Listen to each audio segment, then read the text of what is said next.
ഈ ജോലിയിൽ സ്ട്രെസ്സ് വരുന്നത് തന്നെ നമുക്ക് കാര്യങ്ങൾ ഡിമാൻഡ് വെളിയിൽ നിന്ന് കൂടുതൽ വരുന്നതാണെന്ന് ഞാൻ പറഞ്ഞു.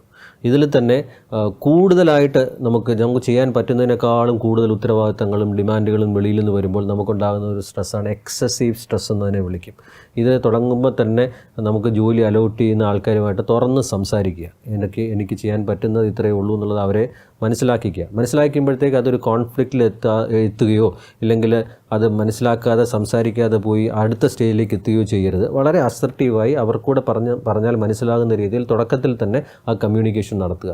ഇനി ജോലി ചെയ്ത് കഴിഞ്ഞിട്ട് അവസാന ഘട്ടം എത്തുമ്പോഴത്തേക്ക് എനിക്കിത് ഡെലിവറി ചെയ്യാൻ പറ്റുമോ എന്ന് പറഞ്ഞൊരു ടെൻഷൻ ഉണ്ടാകും. ഇതിനാണ് ലേറ്റൻറ്റ് സ്ട്രെസ് എന്ന് പറയുന്നത്.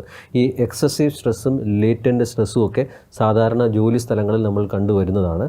ഈ സ്ട്രെസ്സ് ഒഴിവാക്കാനായിട്ട് നമുക്ക് ഒത്തിരി കാര്യങ്ങൾ നമുക്ക് ചെയ്യാം. അത് ചിലപ്പോൾ നിങ്ങളുടെ ഏറ്റവും വേണ്ടപ്പെട്ട വർക്ക് പ്ലേസിലുള്ള സുഹൃത്തുക്കളുമായി തുറന്ന് സംസാരിക്കുന്നതാവാം. അവർ കോൺഫിഡൻഷ്യാലിറ്റി മെയിൻറ്റെയിൻ ചെയ്യുന്നവരായിരിക്കണം എന്നുള്ളതാണ് ഏറ്റവും പ്രധാനപ്പെട്ട കാര്യം. നിങ്ങൾ പറയുന്ന കാര്യം മറ്റുള്ളവരോട് പറഞ്ഞു കഴിഞ്ഞാൽ തീർന്നു. അതുകൊണ്ട് ഏറ്റവും വേണ്ടപ്പെട്ട കോൺഫിഡൻഷ്യാലിറ്റി സൂക്ഷിക്കുന്ന ആൾക്കാരുമായിട്ട് നിങ്ങൾ തുറന്ന് സംസാരിക്കുക. നിങ്ങൾക്ക് വർക്ക് അലോട്ട് ചെയ്യുന്ന സുപ്പീരിയർമാരുമായിട്ടും തുറന്ന് സംസാരിക്കുക. അതാത് സമയങ്ങളിൽ അതാത് കാര്യങ്ങൾ ബോധ്യപ്പെടുത്തുക. ഇനി ഇതൊന്നുമല്ല നിങ്ങൾക്ക് വല്ലാത്തൊരു ബേൺ ഔട്ട് സ്റ്റേജിൽ എത്തുകയാണെങ്കിൽ ഒരു കൗൺസിലിങ്ങിനോ വർക്ക് പ്ലേസ് കൗൺസിലിങ്ങിനോ അല്ലെങ്കിൽ മറ്റ് വിദഗ്ധരുടെ അടുത്ത് പോയി അതിൻ്റെ സേവനം തേടുക. ഇത് അമാന്തിക്കരുത്. ഇതിന് യാതൊരു കുറവും വിചാരിക്കുകയും ചെയ്യരുത്. ഇത്തരത്തിലുള്ള ടെൻഷൻ വന്നു കഴിഞ്ഞാൽ ഇത് ഒരു പക്ഷേ ഫിസിക്കൽ ഡിസീസിനേക്കാളും വളരെ ഡേഞ്ചറസ് ആയിട്ട് പോകാൻ സാധ്യതയുള്ളതാണ്. നമ്മുടെ പ്രൊഡക്ടിവിറ്റിയും നമ്മുടെ പെർഫോമൻസിനെയും നമ്മുടെ പേഴ്സണൽ ലൈഫിനെയൊക്കെ ഇത് അഫക്റ്റ് ചെയ്യാൻ സാധ്യതയുണ്ട്. അതുകൊണ്ട് വർക്ക് സ്ട്രെസ് അത്ര നിസ്സാരക്കാരനല്ല. നിങ്ങൾ തുടങ്ങുമ്പോൾ തന്നെ ഇതിൻ്റെ ഒരവസ്ഥ മനസ്സിലാക്കി അതനുസരിച്ച് അതിന് വേണ്ട പ്രിവെൻഷൻസ് എടുത്ത് മുമ്പോട്ട് പോവുക.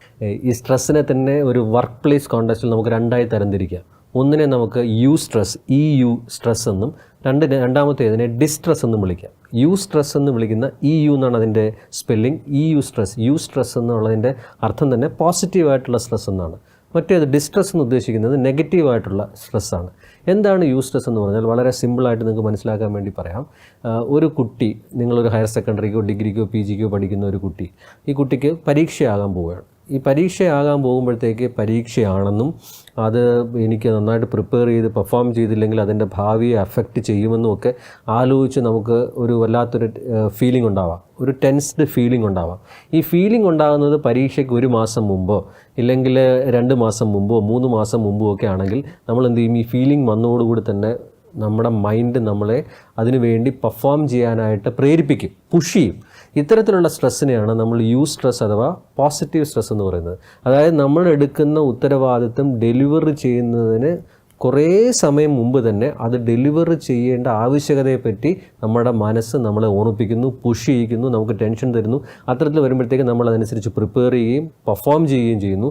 അങ്ങനെ വരുമ്പോഴത്തേക്ക് റിസൾട്ട് വളരെ പോസിറ്റീവ് ആകാനുള്ള സാധ്യത വളരെ കൂടുതലാണ്.